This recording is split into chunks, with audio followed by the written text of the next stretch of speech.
Buenos días, profesor y compañeros. El día de hoy para el curso de Comunicación 3, el grupo 6, conformado por Rubí Silva, Ángel Sarquén y quien les habla, Tania Tello, vamos a presentar nuestro esquema numérico del tema la efectividad de las sanciones en la lucha contra la corrupción en el Perú.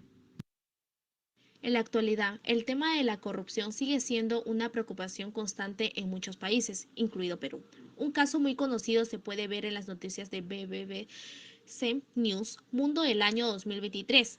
El expresidente peruano Alejandro Toledo ha sido extraditado por un caso de corrupción. Como sabemos, Alejandro Toledo estuvo preso por 6 años. A partir de esta contextualización del tema, se ha elegido el subtema, la efectividad de las sanciones como medida para combatir la corrupción en el Perú. Desde nuestra perspectiva, opinamos que los procesos judiciales deben intervenir con firmeza ante los actos de corrupción para prevenir futuros casos y reducir su impunidad. En este sentido, los siguientes argumentos defenderán la tesis establecida.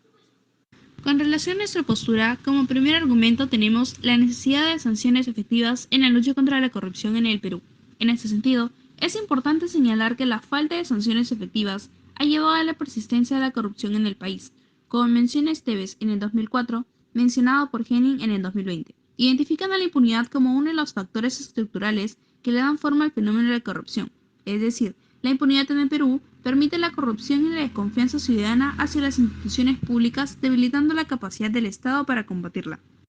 Además, la ausencia de sanciones eficaces promueve la persistencia de casos de corrupción y dificulta la lucha contra ella, tomando como referencia lo mencionado por Henning en el 2020 sobre el Departamento de Justicia norteamericano, en el caso de Odebrecht, en el que se utilizaron sobornos para corromper funcionarios públicos y obtener contratos de manera ilegal. Este caso es un claro ejemplo de la necesidad de sanciones efectivas en la lucha contra la corrupción en el Perú. Como segundo argumento tenemos la impunidad en casos de corrupción en el Estado peruano.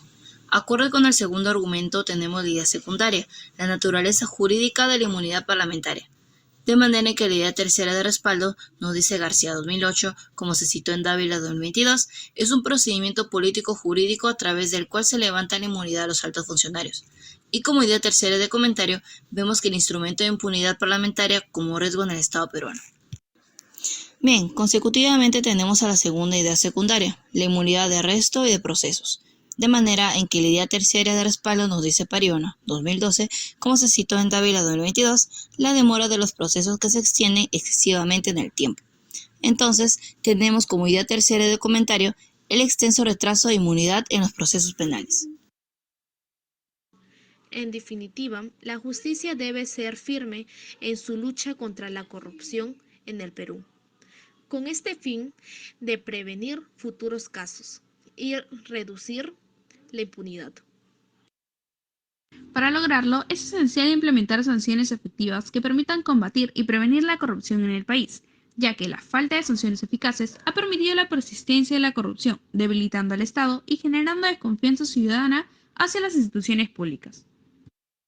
Finalmente, se plantea una estrategia de reflexión que invita a cuestionar: ¿cómo se puede esperar que las leyes contra la corrupción sean efectivas si se siguen permitiendo la impunidad en sus sanciones?